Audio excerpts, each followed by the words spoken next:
పెట్టడానికే చట్టం ఉందని చెప్పి గౌరవించే రాజ్యాంగం ద్వారా గౌరవించబడినటువంటి చట్టం మీద పోలీసులపై హత్యా ప్రయత్నం చేసినటువంటి వ్యక్తులని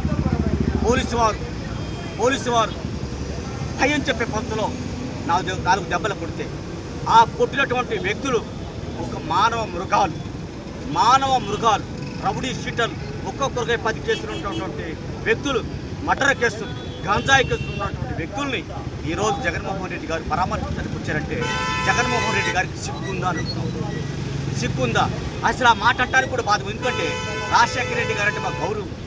రాజశేఖర రెడ్డి గారి బిడ్డగా ఒక జగన్మోహన్ రెడ్డి గారిని ఈ సమాజం అంతా చేదరించుకుంటుందో అర్థం చేసుకోవచ్చు అని చెప్పి తెలియజేస్తూ, మరి నూతక రవికిరణ్ ఇదే తెనాలి ప్రాంతంలో నూతక రవికిరణ్ అయిన మాది కులాలకు చెందినటువంటి వ్యక్తిని అతి దారుణంగా ముక్కలుగా నరికి 2022 మార్చి 20వ తారీఖున సముద్రాల పవన్ కుమార్ అలియాస్ లడ్డు అనే రౌడీ షీటర్లు అత్యంత దారుణంగా క్రూరంగా చంపి శవాన్ని కూడా దొరకని పరిస్థితులు చేస్తే ఆ రౌడీ షీటర్ని ఆ రోజు ఖండించినటువంటి జగన్మోహన్ రెడ్డి, ఆ రోజు ఆ ముద్దాయిలకే సపోర్ట్ చేసినటువంటి అప్పటి ఎమ్మెల్యే అన్నాబోతు శివకుమారు, ఆ ముద్దాయిలకు సపోర్ట్ చేసినటువంటి అప్పుడు ఎమ్మెల్యే అప్పుడు మన రాష్ట్ర మంత్రివర్యులు మరి మేరుగు నాగార్జున గారు మీరు పిలిస్తే ఈరోజు రౌడీ షీటర్లను పరామర్శించడానికి వచ్చారంటే జగన్మోహన్ రెడ్డి గారికి దళితులు ఖచ్చితంగా 2024లో ఏ విధంగా బుద్ధి చెప్పారో 2024లో ఏ విధంగా బుద్ధి చెప్పారో మళ్ళీ రానున్న ఎన్నికల్లో కూడా అదే బుద్ధి చెప్పాలని చెప్పి తెలియజేస్తున్నాం. అలాగే సమాజానికి ఒక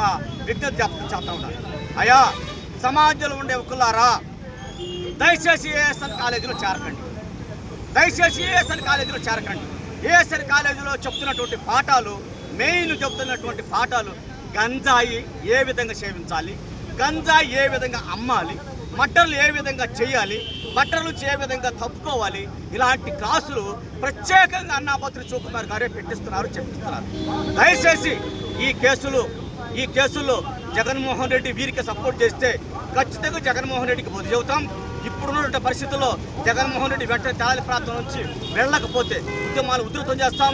ఖచ్చితంగా శివకుమార్ని ఆ మేరుగు నాగార్జుని ముద్దాయిలుగా రోడ్డు మీద గీత గీసి నిలబెడతామని చెప్పి తెలియజేస్తూ, జగన్మోహన్ రెడ్డి కబడ్డార్ గో బ్యాక్, లేకపోతే నీకు బుద్ధి చెబుతాం, ఉద్యమాల ద్వారా బుద్ధి చెబుతామని తెలియజేస్తూ ముగిస్తా ఉన్నాను.